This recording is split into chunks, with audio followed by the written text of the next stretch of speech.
This is a production by One and All Media. For more, head to oneandall.media. This series cannot be segmentable. You cannot compartmentalize this series. If you take one without the other, it can produce hate. I don't want you to do that. If you take another without the other, it can produce apathy. You got to take them all together with the culmination as we talk about how are we then to go out and live in a world where the gods have returned. Today with Jeff Vines, pastor, apologist, and Bible teacher.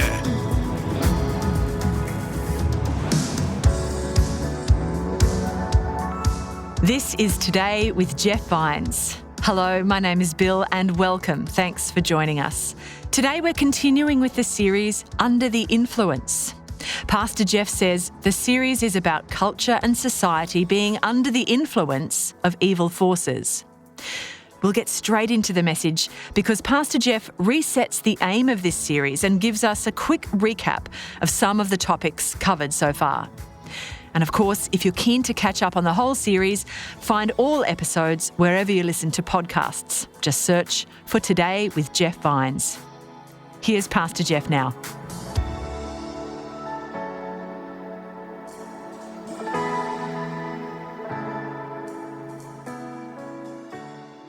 The whole series has been based on this idea on Ephesians 6, where we're told that the struggle that you and I are facing right now is not against flesh and blood. So our struggle is not with people. It's with what? Rulers, powers, world forces. And we broke that down. I can't do it again because of time, but we showed you how the Apostle Paul gives us a sort of strata. It tells us that there's a hierarchy in the demonic world, and they are very strategically organized. And their whole purpose is to bring humanity down, to destroy what God loves most. We also talked about when the Judeo-Christian movement, when the Jesus movement hit planet Earth, when Jesus came, that something beautiful happened. That as it spread throughout the Western world, that the Western world began to flourish. Because as you live by the precepts of Jesus, humanity just gets along better. Think about it. Pray for those who persecute you. That's pretty awesome. Difficult, but awesome. Forgive those who've offended you. And so what we found is the structure of culture, society, and the family became stronger because of the Jesus movement. Families stayed together in the covenant of marriage. Sex was between a man and a woman in the context of marriage. God, the Bible, Jesus were respected, considered to be sacred. So when that happened, these ancient demonic forces were pushed and relegated to the fringes of society. They were still there. They were kind of underground in dark places, shameful places. However, we said that in the 60s, in America, secularism and paganism reached its critical mass. And as a result, the demonic forces that were relegated to the fringes by the Jesus movement have now returned. So we talked about two gods that have returned. And I wonder sometimes, Satan always tries to counterfeit what God has done. So there's a Trinity, God the Father, God the Son, God the Holy Spirit. I wonder if there's a dark Trinity. Three gods that try to undo what the biblical Trinity have tried to accomplish. Well, we know in ancient literature that we find three gods that dominate the ancient world and that take on different forms as culture develops. So we've talked about the god Baal who shows up, and basically what he does is try to turn our attention away from God, the pursuit of God, to pursuit of something God has created, materialism. So instead of worshiping God, we worship the blessings God has given us. So we turn our attention to money and wealth and power, and those are the things that give us meaning and security. So when Baal leaves, he ushers in Ishtar. We spend a lot of time talking about Ishtar. Ishtar is the god of sex, illicit, of pornography, of every form of sexual immorality that you can imagine. And we traced how in those ancient writings, those things have been around for a long time. And the purpose is, historically speaking, man gets weary of pleasure. It's an interesting thing. He has so much pleasure, he gets weary, so he's got to try something else. So he moves from worshiping stuff, materialism, to finding a way to worship one another. There's a great quote, and I think it's connected well with Ishtar or with the Ashtoreth in the Old Testament. And it goes like this: meaningless does not come from being weary of pain. Meaning comes from being weary of pleasure. Pleasure without God, without the sacred boundaries, will actually leave you emptier than before. In other words, when God goes, another God takes his place, and that God will create insatiable lusts without a way to fill them. Okay? Can't go back to that. We have the third and final God this weekend. This series cannot be segmentable. You cannot compartmentalize this series. If you take one without the other, it can produce hate. I don't want you to do that. If you take another without the other, it can produce apathy. You've got to take them all together with the culmination next weekend as we talk about how are we then to go out and live in a world where the gods have returned. So the third God is a God by the name of Molech. He's the ancient god associated with Ishtar and Baal. You'll find him throughout ancient civilizations. His title is the destroyer. In 1 Kings 11:7, then Solomon built a high place for Chemosh, the abomination of Moab, on the hill that is east of Jerusalem, and for Molech, the abomination of the people of Ammon. In Leviticus 18, God, as he gives his law, says to his people, and you shall not let any of your descendants pass through the fire of Molech. So when King Josiah attempted to bring the people back to God, he knew that the first thing he would have to do is obliterate the altars of Molech. He knew that Yahweh and Molech cannot coexist. So we're told in 2 Kings chapter 23, and he defiled Topheth, which is in the valley of the son of Hinnom, that no man might make his son or daughter pass through the fire of Molech. So this third God, what is the fire? Well, Molech is the spirit and god of child sacrifice. In the epic poem by John Milton, Paradise Lost, Milton writes this: first Molech, which is another name for Molech, horrid king besmeared with blood of human sacrifice and parents' tears, though for the noise of drums and timbrels loud, their children's cries unheard, that passed through fire to his grim idol. Winston Churchill used the figure of Molech to speak of the evil of Adolf Hitler. He said he, meaning Hitler, had conjured up the fearful idol of an all-devouring Moloch, of which he was priest and incarnation. What is Churchill saying? He's saying that Hitler was possessed by the spirit of Molech. So what was the worship of Molech like? And we don't have to guess. We find this among the Canaanites, the Greeks, the Romans, the Phoenicians, and their African colony Carthage. And here's what Diodorus Siculus, the Greek historian, writes: there was in their city a bronze image of Cronus, extending its hands, palms up, and sloping toward the ground, so that each of the children, when placed thereon, rolled down and fell into a sort of gaping pit filled with fire. Now, why on earth would you want to murder or sacrifice your own children into the fires of Molech? And here's the answer. And it was happening in almost every culture, not just among the Amalekites, up until the Jesus movement. And the first reason was because the children were undesirable. If they were imperfect or blemished in some way, in fact, we've said before, until Jesus came along, girls were not safe in the ancient world. They were the first to be sacrificed because they seemed to be more of a liability rather than an asset in an agrarian society. The other reason that you would sacrifice your children in the fires of Molech is for the blessing of economic prosperity. A woman would be told that she would obtain the God's favor and her fields would be fruitful if she sacrificed her child in the fires of Molech for future economic success. Now, you and I can't imagine people offering their newborn babies up in a fire, and that's because you've been impacted by the Judeo-Christian value. That's why.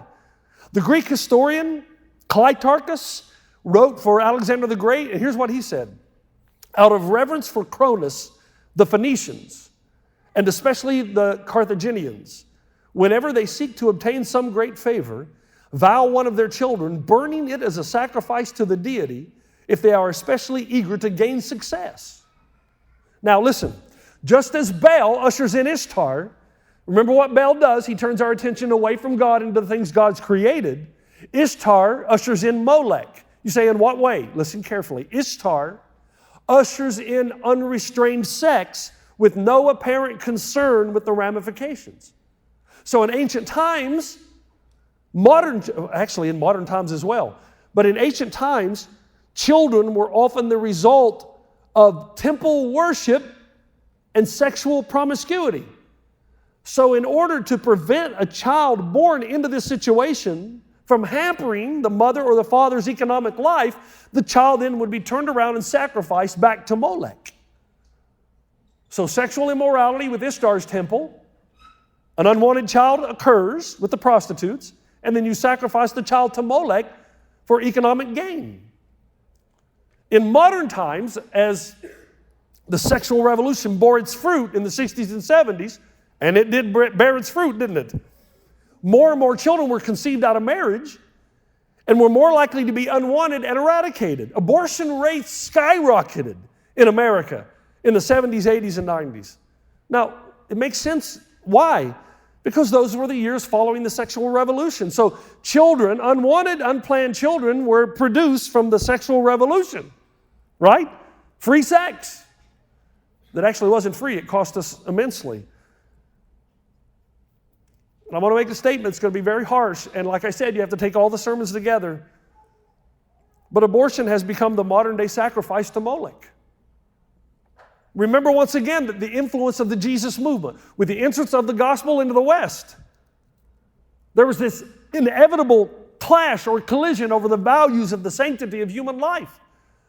So because of the Jesus movement, the value of women, the treatment of the weak, the care of the sick, and the worth and protection of children born and unborn, the gospel brought an end to inequality and infanticide in the Roman world.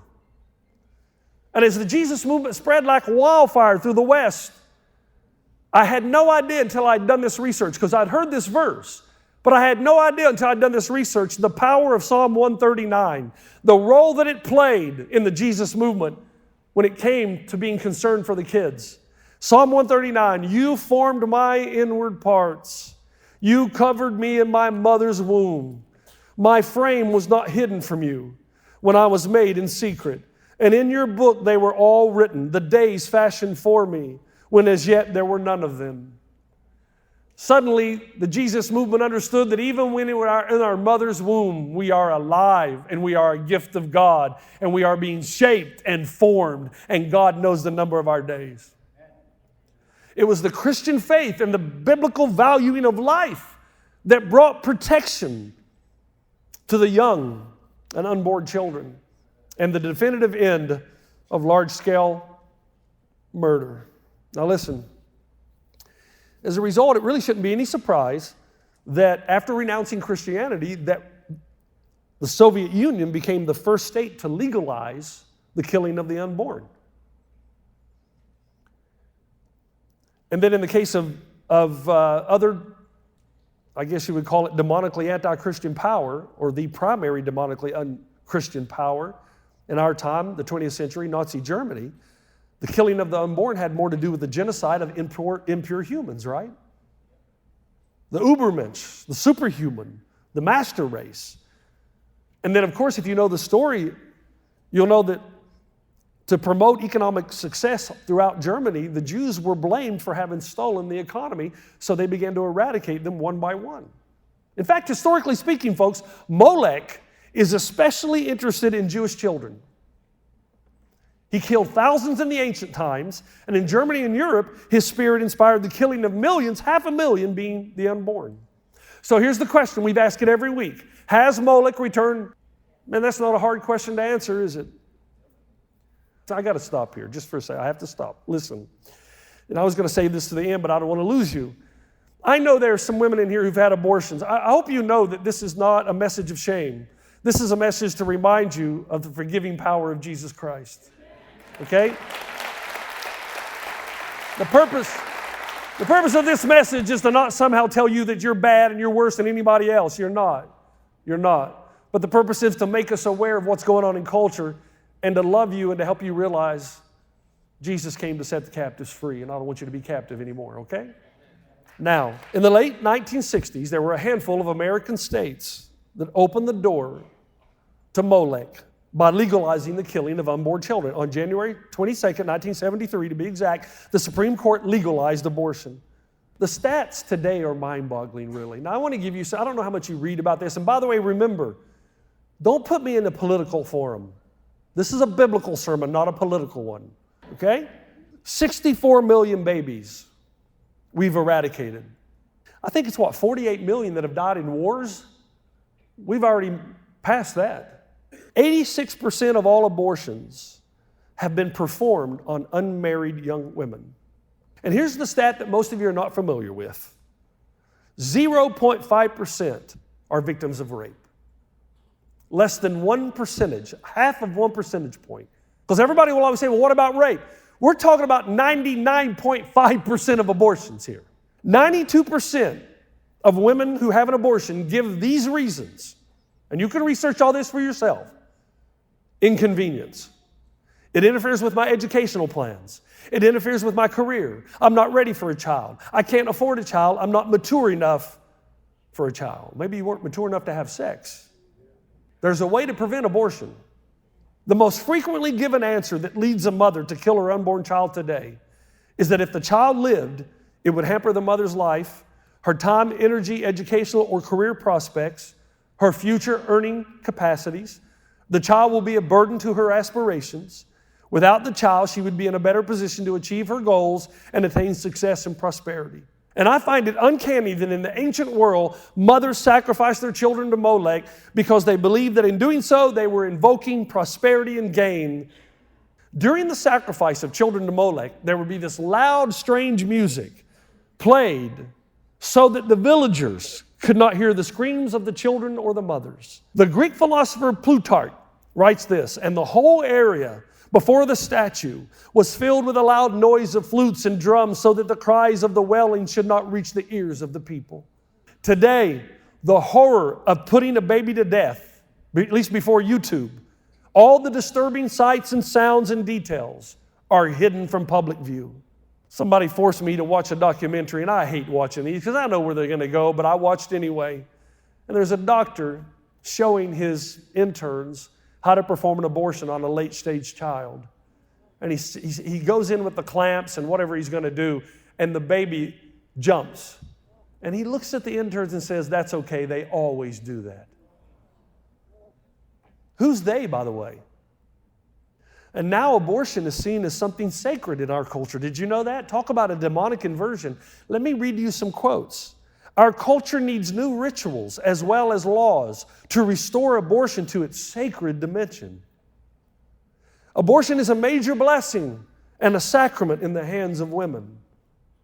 It is not immoral to choose abortion. It's simply another kind of morality, a pagan one. Abortion is a sacred act. I actually agree with that. Sacred means connected to the god or gods for religious purposes. Abortion is an offering to the dark gods and goddesses empowered by the dark forces of Ephesians 6. The paganization of America has unleashed the gods of the dark trinity. Jonathan Cahn, I refer to him a lot. I go back to referring you again to his book. He says, the spirit of Baal has caused America to believe that departing from God would bring it freedom. The spirit of Ishtar, had convinced it that if it abandoned its moral safeguards for instant gratification and sexual abandon, it would find fulfillment. And the spirit of Molech had promised to grant it the blessings of an unhindered life if it would only allow him to take away the children.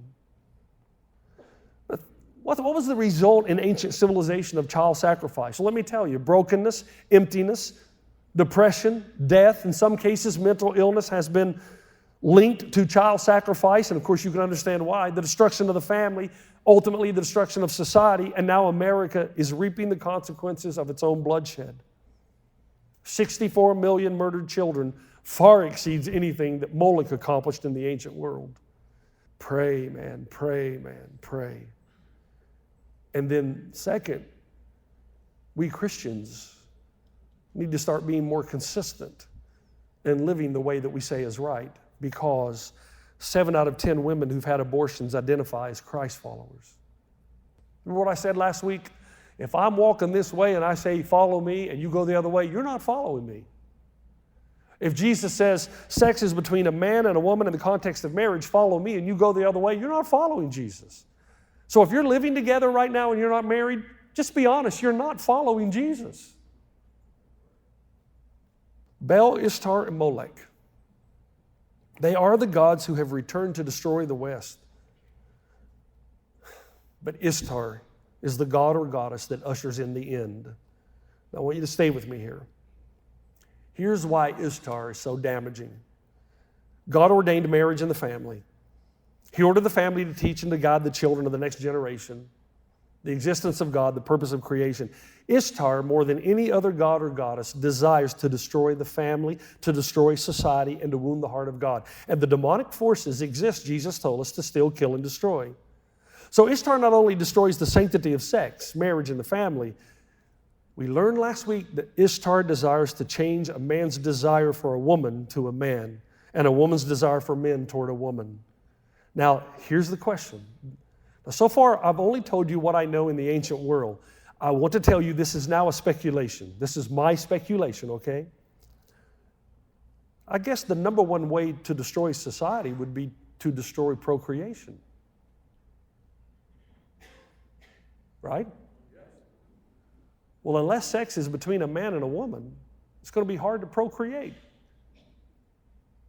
And I think one of the temptations, one of the avenues through which Ishtar works to ultimately destroy humanity is to celebrate the methods that break down what is sacred.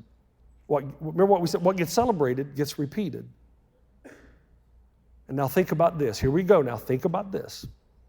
In the ancient Middle East, Ishtar was especially known as the goddess of parades and processions. The ancient hymn, The Holy One, begins, "The people of Sumer parade before you. They play the sweet Allah drums before you." So you know that Ishtar has returned to culture to destroy the sanctity of marriage and the family when her parades return and are applauded. Because her parades became a central part in Mesopotamia and the Middle Eastern popular culture. You with me? This is where it gets hard. Come on now, let's go. 5 months after Stonewall, and if you missed last week, sorry. If you missed last week, go back, watch it tonight, it'll all make sense. But 5 months after Stonewall, remember what we said about Stonewall? In New York City, the gateway into America, the Stonewall riots, look it up, had become a haven for all that is Ishtar. Male prostitutes, female prostitutes, sex workers, street hustlers, homosexuality, lesbianism. It became a place of celebration of what had previously been uncelebrated. 5 months after the Stonewall riots, gay and lesbian activists met in Philadelphia and planned a march to commemorate the Stonewall uprising. Let me give you a few facts about it, about the march. It would be repeated every year the last Sunday in June. 3 other marches were planned in San Francisco, Chicago, and Los Angeles. There were to be protest marches as well as parades at the same time. And the plan was that with each passing year, more and more parades and more cities would occur and would evolve into what we know today as the gay pride parades and finally pride parades. The similarities, and this is where I had to cut because of time, but the similarities between the pride parades and the ancient parade of Ishtar are uncanny. Just to name a few, the parades began at the entryway leading into ancient Babylon, the gate of Ishtar. The pride parades began in New York City, the modern Babylon, at the gate into America, the gateway, New York City. The ancient parades began at the city wall. The pride parades began at Stonewall. The gate of the goddess was made up of 2 brick-covered archways, a smaller and greater. The Stonewall Inn likewise possessed 2 brick-covered archways, a smaller and a greater. And then the gate of Ishtar was famous for its depictions of lions, another symbol of the goddess. The processions and parades birthed at Stonewall began under the Lion's Head at Lion's Head Pub. It's amazing. You've been listening to Today with Jeff Vines. Thanks for joining us. Next time, we'll bring you the rest of this message from Pastor Jeff. The movement continues to expand and to celebrate the turning of men away from women and the turning of women away from men. And June, throughout the West, in our modern world, celebrates Ishtar, whether it knows it or not. Her festivals, her evil practices, sexual immorality, and gender confusion. You can listen to more messages like this. Just search for Today with Jeff Vines wherever you get your podcasts. You make me wanna dance and sing with every single breath I breathe. I will bring this offering. You are my wonder, you bring the wonder. Today with Jeff Vines. This is a production by One and All Media. For more, head to oneandall.media.